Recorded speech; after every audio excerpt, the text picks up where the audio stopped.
Bonjour et bienvenue dans cette nouvelle capsule de Confidence en toute liberté. Je suis Sonia Chenevier, je suis coach d'affaires, j'accompagne les coachs, les thérapeutes et les entrepreneurs qui vendent du conseil ou une expertise à multiplier par 2, par 3 leur chiffre d'affaires et tout ça dans les 6 mois. Et aujourd'hui, j'ai le privilège et je suis ravie d'être en compagnie de Guillaume Genet. Guillaume, pour les personnes qui ne te connaîtraient pas encore, est-ce que tu veux bien te présenter ? Oui, bien sûr.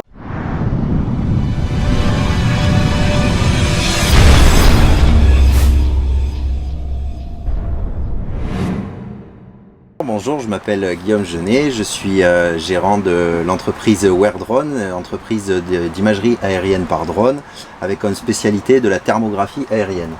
Pour la petite question, qu'est-ce que c'est que la thermographie ? La thermographie, c'est l'étude du spectre thermique par rapport aux rayons infrarouges. En gros, on va pouvoir voir avec la caméra tout ce qu'on ne voit pas à l'œil nu, c'est-à-dire les ponts thermiques, etc. Voilà. Chaque objet a une empreinte thermique. Les fuites énergétiques, c'est ça ? Les ponts thermiques ? Exactement. Je suis calée, hein. Et avec qui tu travailles en général ?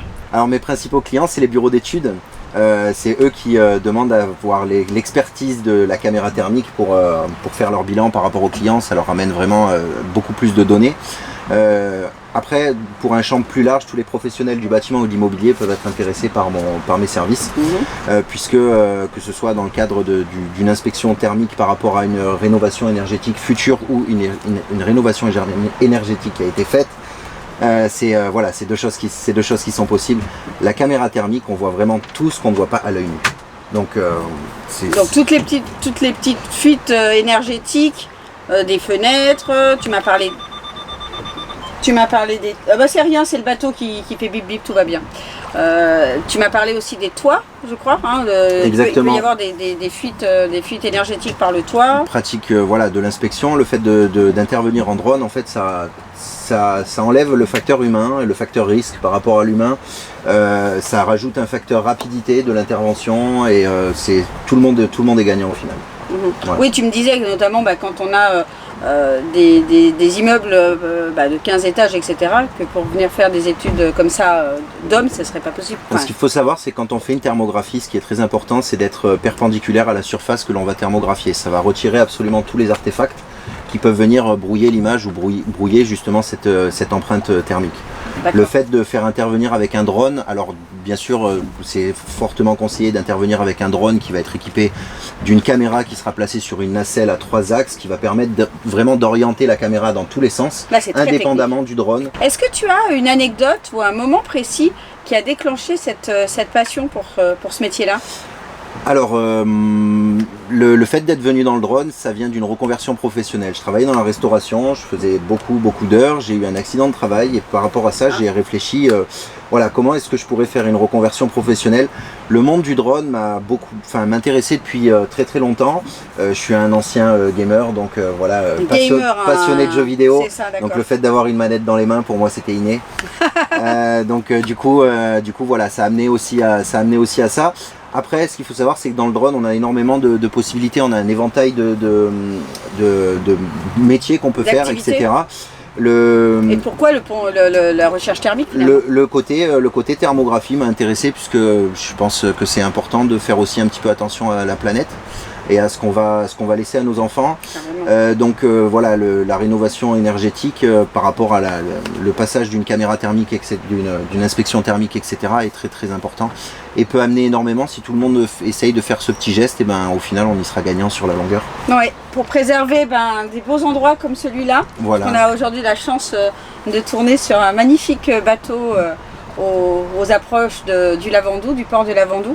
Et c'est vrai que justement la préservation de la planète, de la mer, de tout cet environnement magnifique, c'est très important. On est en plein dedans. Oui.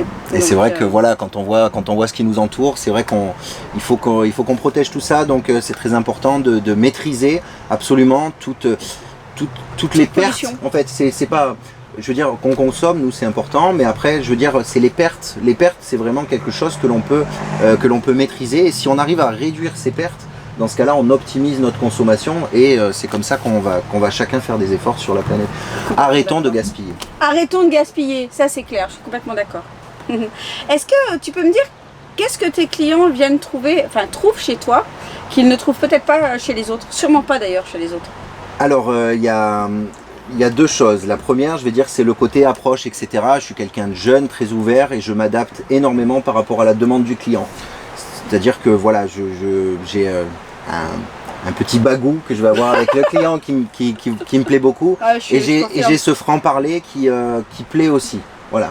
Ça peut déplaire certaines fois, mais la plupart du temps, ça plaît beaucoup plus qu'on soit franc et pas qu'on soit d'avoir ce côté faux cul. Donc ça, les clients viennent le chercher déjà. Ça c'est fait, c'est dit. La deuxième chose, c'est le matériel. Le matériel, personnellement, je fais mes inspections thermiques avec un Digi Matrice 200, avec une caméra Digi Zenmuse XT2. S'il te plaît quoi. Là, on est à la pointe de la thermographie. On tourne pas en drone. En drone amateur, on va dire, avec une caméra montée juste avec du scotch, quoi. Là, on est sur vraiment du gros matériel professionnel et c'est ça qui est intéressant, c'est que vraiment, quand on se dit spécialiste, notamment de la thermographie, c'est vrai que derrière, il faut pouvoir amener cette expertise et pour faire cette expertise, il faut le matériel. Ouais, adéquat. Tout à fait d'accord. Bon, cool, super. Je crois que tu avais une petite anecdote sur un client à qui tu as apporté quand même une vraie solution, qui avait un vrai problème et à qui tu as apporté une solution. Ben, un des exemples, je travaille principalement avec les professionnels, je travaille très peu avec les particuliers, mais là, en l'occurrence, c'était un particulier qui est venu nous voir puisqu'il avait un problème. Il venait de faire changer l'intégralité de ses fenêtres dans le cadre d'une rénovation justement énergétique de sa maison. Et puis par acquis de conscience, en fait, ce monsieur a fait appel à un bureau d'études qui donc a fait appel à moi. Et on a intervenu ensemble avec le thermicien directement du bureau d'études, comme on fait à notre habitude. Hein. J'interviens la plupart du temps, tout le temps avec un thermicien. Et puis il se trouve qu'à la suite du passage de la caméra thermique, on s'est rendu compte qu'en effet, les fenêtres étaient triple vitrage, c'était très bien isolé, mais toutes les menuiseries qu'il y avait autour n'étaient pas du tout isolées. Donc en fait, le monsieur avait perdu la totalité de sa chaleur, non pas par la vitre de la fenêtre, mais par tout le tour de la fenêtre. Donc bien sûr, après, ça lui a permis de se retourner contre l'installateur et puis d'avoir gain de cause à la fin, quoi. Donc voilà, c'est la petite anecdote sympa de dernière date. Oui, mais pour le coup, ça a vraiment apporté une solution. Pour le coup, c'est intéressant. Je ne vais pas dénigrer un installateur ou un autre. Après, c'est vrai que quand on propose un produit, il faut absolument amener au client ce que le client a commandé. C'est-à-dire si le client c'était dans le but de faire des économies par rapport à sa facture d'électricité, ben dans ce cas-là, on va lui emmener quelque chose de complet. On ne va pas chercher à essayer de gratter sur un matériau ou sur un autre. Voilà, il faut vraiment être très précis là-dessus. Oui. Est-ce que tes clients ont une problématique particulière que j'ai envie de dire peut-être toi seul peux résoudre? Les inspections thermographiques, elles peuvent se faire par deux moyens. La première, c'est la personne qui va être au sol avec sa caméra thermique, qui va pouvoir essayer de scanner les surfaces. Donc voilà, ça c'est la première solution. La deuxième solution, c'est d'avoir un drone. Le fait d'avoir le drone, donc comme je disais tout à l'heure, on va faire des prises de vue qui vont être perpendiculaires à la surface. C'est-à-dire qu'on va éloigner la totalité des facteurs et des artefacts qui vont venir nous embêter au niveau de la prise de mesure sur l'image. Tu m'avais parlé d'une double caméra qui permet d'assembler les images ensemble. Voilà, moi ce que je propose chez WearDrone, c'est j'ai une des rares caméras qui est double capteur. C'est-à-dire qu'à la fois, j'arrive à prendre sur ma caméra, j'ai un objectif qui est normal et un objectif qui est thermique radiométrique. C'est-à-dire que je vais pouvoir prendre exactement la même image au même endroit avec la même coordonnée GPS et que je vais pouvoir fusionner les deux images l'une sur l'autre pour vraiment faire la différence. C'est quelque chose qui est énormément apprécié par les bureaux d'études. Quand ils vont faire leur bilan derrière, ils peuvent vraiment comparer deux photos prises exactement au même angle, au même moment, etc. Il n'y a pas de fluctuation de lumière, de changement ou quoi que ce soit, et c'est ça qui plaît beaucoup. Okay. Puisque la plupart du temps, quand on voit quelque chose qui est anormal sur une photo thermique, on va chercher à savoir ce que c'est sur une photo classique, sur une photo normale. et on va réussir à identifier le matériau qui va être différent, voilà. Et c'est comme ça que le bureau d'études fonctionne. D'accord, ok. Si tu veux bien, j'ai quelques petites questions pour parler de toi. T'es d'accord? Allez, c'est parti. C'est parti. Dis-moi un petit peu, quelles sont tes valeurs non négociables, que ce soit dans la vie privée comme dans le travail? Alors, je pense que la première et la principale, c'est le respect. Je pense que c'est important aussi bien d'avoir du respect envers les gens, puisque voilà, hein, ce qu'on sème, on le récolte après. Ouais. Donc, le fait d'avoir du respect envers les gens, c'est vrai que c'est très très important. Une deuxième valeur pour moi que je trouve très importante, c'est l'assiduité. C'est-à-dire que quand on a une idée en tête, quand on a un projet, quand on se lance dans quelque chose, il faut y aller jusqu'au bout. Il faut pas avoir peur, faut pas baisser les bras, etc. Et c'est vrai que c'est quelque chose qui plaît énormément. Quand je m'engage avec un client, je vais vraiment jusqu'au bout avec lui. S'il veut un contrat, même avec certaines choses qui vont sortir du cadre de la thermographie, je vais donner un exemple concret. Pour la plupart des bilans que je fais avec le bureau d'études avec lequel je travaille principalement sur Draguignan, en plus de passer en plus de faire des prises de vue thermiques, à la fin je vais toujours lui faire 2-3 petites vues générales, globales du bâtiment qu'on a scanné, et ça va lui rajouter le petit plus dans son... Voilà.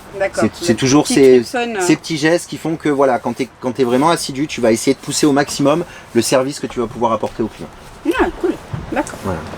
Ta plus grande qualité, ou celle qu'on te reconnaît, parce que c'est pas toujours évident de se trouver des fois des qualités, ça serait laquelle? Est-ce que c'est vraiment une qualité ou pas? Je sais pas. Ou la suspense. Ah ouais. Le perfectionnisme.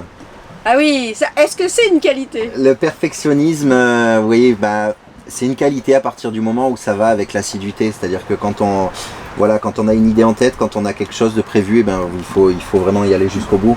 Et le travail bien fait. Voilà. Quand le travail il est bien fait, le client il est content, le client il revient. Et c'est ça le but. Non, mais complètement d'accord. Complètement d'accord.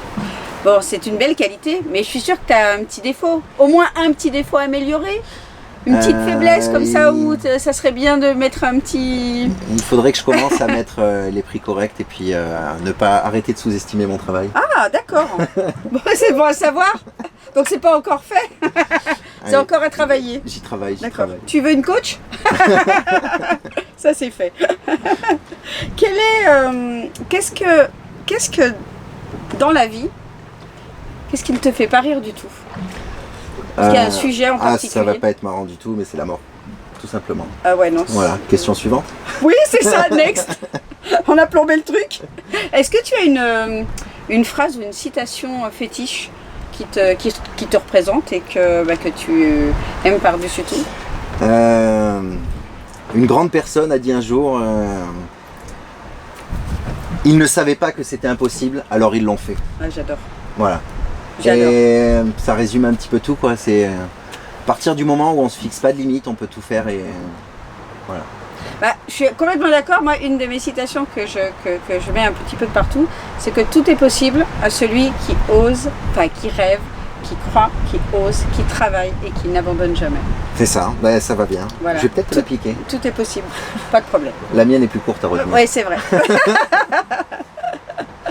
C'est vrai, c'est vrai. Qu'est-ce que tu as mis toi en place concrètement? Parce que moi j'aime bien avoir un peu les secrets des entrepreneurs. J'aime bien donner des petites pépites. Qu'est-ce que tu as mis concrètement en place toi dans ton entreprise pour la développer? Alors, premièrement, je me suis installé sur Internet. Déjà, c'est la première chose importante. Aujourd'hui.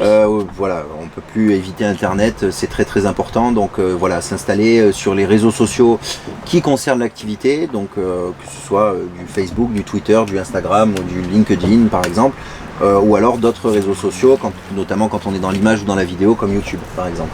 Voilà, ça c'est la première chose que j'ai fait. La deuxième chose, c'est je suis allé faire du réseautage.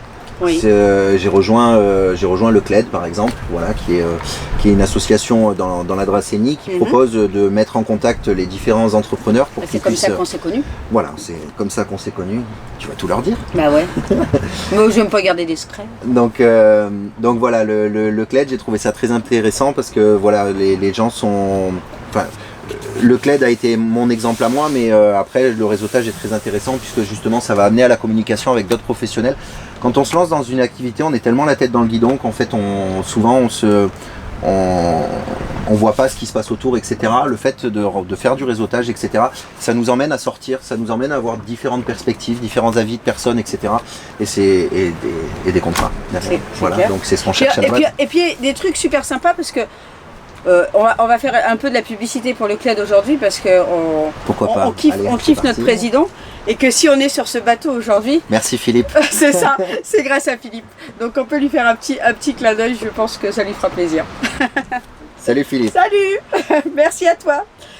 Si on considère que on a parlé un petit peu de tes secrets de réussite et si on considère que les erreurs réellement, que l'échec n'existe pas, quelles sont les erreurs toi que tu aurais aimé éviter ou que tu aurais des conseils pour ne pas les faire? Alors, je pense que si je devais refaire mon cursus d'entrepreneur, je ferais du réseautage plus tôt. C'est vrai qu'au début je me suis dit non, ça va coûter cher d'aller dans 1, 2 ou 3 réseaux, d'aller à des rendez-vous, etc.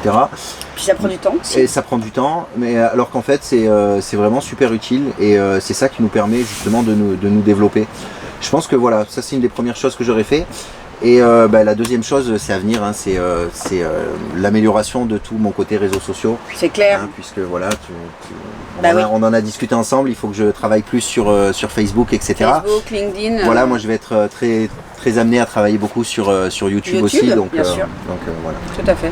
Surtout avec le métier que tu fais, avec les belles images que tu fais. On essaye de le garder pour nous.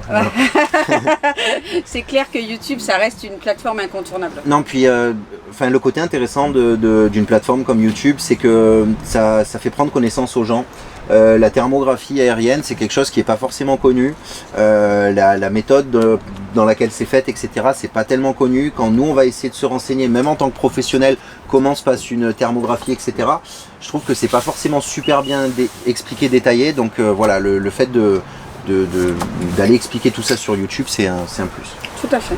Est-ce que tu as une actualité ou un message que tu aimerais passer aujourd'hui ?